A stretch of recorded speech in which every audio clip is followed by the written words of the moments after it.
Hello class, this is Mr. Hulsey's 50th lesson of the Project Lead the Way's IED course at Lake Travis High School. This is all about properties of solids, so volumes, densities, etc. This is the lesson for Friday the 8th and Monday the 11th. So as you come in on Friday or Monday, take your seat, the learning group, not the automata group. If you're flipped, go ahead and open up the activity. If you're traditional, you probably aren't watching this video anyway, but you will create a new title, a new entry in your notebook. As you are watching this video, do create a new title in your notebook called 5.5 Properties of Solids because you're going to need it for this lesson. The STEM news for today is an electric bandage that helps you heal faster and it can help fight off bacteria. So a lot of electroceuticals are coming out this year. Pretty interesting stuff, pretty cool. Announcements I'll go over in class, and today's agenda is just basic. But geometric solids is the first kind of thing we're going to be talking about. Solids, you probably already know that three-dimensional objects, we've been creating them for a while. These 5 things are what we're really going to be talking about. Volume, mass, weight, density, surface area. These are all properties that you might need to calculate whenever you're building something or whenever you're mass producing it or even just manufacturing it. It's useful to calculate volume in case you're going to pack it, or mass and weight in case you're going to ship it. Density and surface area too, in case you're going to maybe paint it with something. You want to calculate how much it's going to cost to cover it with a coating or a paint. And all these things are color-coded for whatever we're going to be talking about. So the first thing is volume. I want you to write these formulas down as you see them. Volume comes in these units in metric and in English. Go ahead and write these units too. Cubic centimeters could also be cm cubed or cc. That's the same as milliliters. That's what we learned in the density labs. Cubic centimeter versus milliliters versus cm cubed, they're all the same. And then in English, it's cubic inch, or in the US customary. So, volume of a cube, write this equation down. Easy one, just the length of a cube, cubed. The length of a side of a cube, cubed. Show me how to do this in your notebook. This is your first question. Do this calculation of this cube right here with a side length of 4 inches. Okay, easy. 4 times 4 times 4, 64 inches cubed. If you have a rectangular prism, you have 3 different measurements there: width, depth, and height. Here's the equation. Now do this in your notebook as well. Easy. Width 4, height 5.25, and depth 2.5 is 4 times 5.25 times 2.5, which is 52.5 inches cubed. Okay, volume of a cylinder. Write this equation down. Volume equals pi times radius squared times height. We've seen pi r squared before. That's the area of a circle. So it's the area of the circle times the height. That makes sense. Base times height. So use this equation on this cylinder over here. I think it's 6. Let me just check. Yeah, 6 inches high and with a radius of 1.5 inches. Do this equation real quick. Okay, 6 inches high, 1.5 inches should give you a volume of 42.4 cubic inches. Here's another volume equation. Pi r squared times height divided by 3. I'm sure there's an interesting proof for this one out here. I just didn't find it for you. So the same of a cylinder, same volume equation as a cylinder, but a third of it. So with a height of 2 inches, a radius of let's see, I think that's a diameter. Yeah, usually diameters are dimensioned, or circles are dimensioned by diameter. So diameter of 1.5 inches. Do this calculation here. Okay, and our diameter was 1.5, so that means our radius is 0.75. Little trick there. 0.75 squared times pi times 2 divided by 3 should be 1.18 inches cubed. Make sure you're getting all these as you practice. Here's all the equations, though, all the formulas in the formula sheet, but again, we've written them down in our notebooks just to have them. Next, mass, weight, and density. We've already talked about the difference between mass and weight, so I'm not going to go over that again. Mass, again, well, I guess I'm going to go over it a little bit. Mass is what you keep if you change gravity, and weight is affected by gravity. Weight is a force, how strongly gravity pulls on your mass. And then density is how much stuff you have in a given space. Okay, how much stuff you have in a given space. Density comes in 2 forms, like we've talked about before: mass density and weight density. A lot of times in US customary, we use weight density, and in SI, we use mass density, grams per cubic centimeter. We kind of switch between the two, but I prefer SI, but we do need both of them. Here's the same table I gave you in the last lesson on this, but here it is again. So you can use the density, the mass density here, 2.71 grams per centimeter cubed on this shape here. Let me make it a little bit bigger so you can see. Yeah, you can see those measurements a little bit better. So use those measurements to find the volume, and use this density to find the mass here.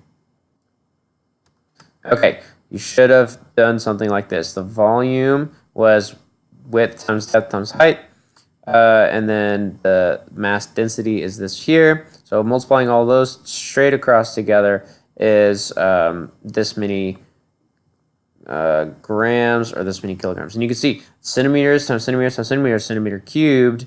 And if you have centimeter cubed times grams divided by centimeter cubed, the centimeter cubed cancels out. Just like in our unit conversions back in 3.2, centimeter cubed cancels out and we're just left with grams. So we have this many grams or this many kilograms. A note about precision though, we had three digits in precision, so we should have 3 digits to end with. Okay, let's calculate a weight density. Okay, using this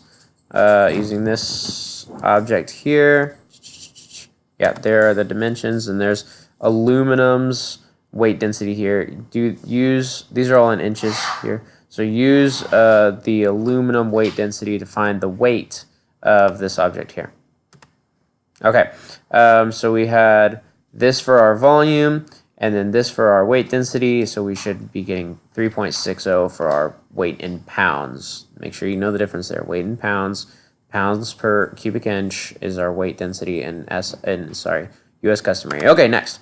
Surface area. Write down these formulas too. There's a difference between area and surface area. I'm pretty sure that's clear. Area is for 2D objects, surface area is for 3D. Calculate the surface area of this object here. Should I make it a little bigger? Let me make it a little bigger. Calculate the surface area of this object here. 8 by 4 by, is it 3? 8 by 4 by 3. Okay, and you're basically going to have to calculate it one by one, each area, A, B, C, D, E, and F. If you are kind of intuitive, you can see that it doubles. 3 by 4, there are 2 of those. So 12s, there are 2 12s, 2 24s, and 2 32s. Add those all up and you get 136. Make sure you're getting these right answers. Here is the equation in our formula sheet. It looks a little bit different. Like I said, it's just 2 of the width times depths, 2 of the width times heights, and 2 of the depth times heights. Okay, so using that same equation and the same numbers, it just looks a little bit different, but it gives you the same 136. Here's another surface area, 6 times as squared. And that makes sense because a cube, this is surface area of a cube. Cube has 6 sides, so 6 times as squared, plug that in. And yes, you get 96 inches squared. For a cylinder, though, you get 2 times 2 pi r. Let's see, 2 times pi r squared. Yes, 2 times pi r squared. So 2 areas of the circle, and then this 2 pi r times h comes from the circumference times h. So that's the area of the actual round part of the cylinder. So you have to add those both up. Add the round part plus the 2 circles. That should be pretty easy. Plug this in with a height of 6 and a radius of 1.5 inches. Plug that in, see what you get. Okay, you should be getting 70.7 square inches. Now, the last thing before we get into Inventor is centroid and center of gravity. Luckily, Inventor finds these points for you, but let me just go over them conceptually.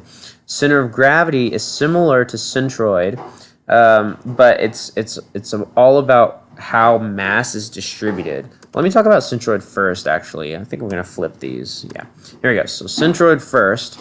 Centroid is the 3D center of an object. It takes all of the geometry and it sums it all up. It's kind of interesting how it does it. It uses some calculus. So it sums up everything in one dimension. It says here is the center along that dimension. Then it does that again along this dimension and this dimension. And then it says those 3 principal axes meet at one center point. So on this cylinder, in this dimension, obviously it's halfway through. And then in these 2 dimensions that make up the circle, it's the center of the circle. So in these 2 dimensions, it's the center of the circle, where that center meets this axis that goes all the way through the center of the cylinder, where that's in the middle. That's the centroid. So basically, what centroid means is the geometric center of an object. The center of gravity is sometimes the same as centroid if you have a uniform density. And actually that says that here. The 2 only exist at the same 3D point when the part has uniform geometry and uniform density. So you can see for the cylinder, the center of gravity is at that point. But if maybe we had a big fat steel disc on the end and the whole rest of the thing is aluminum, the center of gravity would be pulled onto this side a little bit more. So another way you can think of center of gravity is where it balances. So let me get maybe my remote control for my TV. If I were to balance it on my finger, it has to balance at the center of gravity. And so you can see it's not quite in the very middle of this thing. It's more over to this, let's see, a little bit further towards this edge than the other one. It's not perfect, but it's pretty close to the middle, but a little bit closer to this edge. Try to think about why that is. Okay, maybe you've guessed it correctly. It's a little bit closer to this edge because I've got the batteries in here. Yeah, so it's this is actually a good example because geometrically, it's just a rectangular prism. There's not a whole lot of change geometrically. So the centroid is right in the middle, but the center of gravity is offset because the batteries are a little bit more heavy, a little bit more dense than the rest of the object. So I might have to balance it. The center of gravity will be shifted over a little bit. Anyway, where those three axes that I've talked about meet is the centroid, and those three axes are called the principal axes, where it's centered along each of the dimensions. Okay, finally, an inventor. This is the last thing we're going to need for this assignment. In Inventor will actually calculate all these things for you. So there's just a few steps here. You got to find your part, use your part, and you can practice this with the castle if you'd like. In your part, go to the part browser, right-click on the part name, then choose iProperties. And this is sort of, I don't think you can see it very well. On the presentation, you should be able to see it better. But this is what you do. Right-click on the part in the part browser. Go down towards the bottom of the menu here. It says iProperties. Whenever you click that, a menu should pop up. Under iProperties, go to the physical tab, which is this tab all the way to the right, and then choose the appropriate material. So you can actually tell it, hey, this is aluminum, this is pine wood, this is steel, whatever. You can specify what material your object is made out of, and then it will calculate all that stuff for you. Volume, density, surface area, etc. It'll just do all the math for you. Super sweet, super easy. And that's because it uses a special thing we call numerical methods, which are kind of calculus, but in the computer. Super awesome. I took a class on numerical methods, one of my favorite classes. But yeah, before all these numbers pop up, you do have to press the update button right here. So I'll probably go over that in class, and I'll probably make you flip people watch it just so that you get an example of it. But this is what you're going to need to be able to do for this activity. Okay, that's about it. Let me know if you have any questions by emailing me. Have a nice day.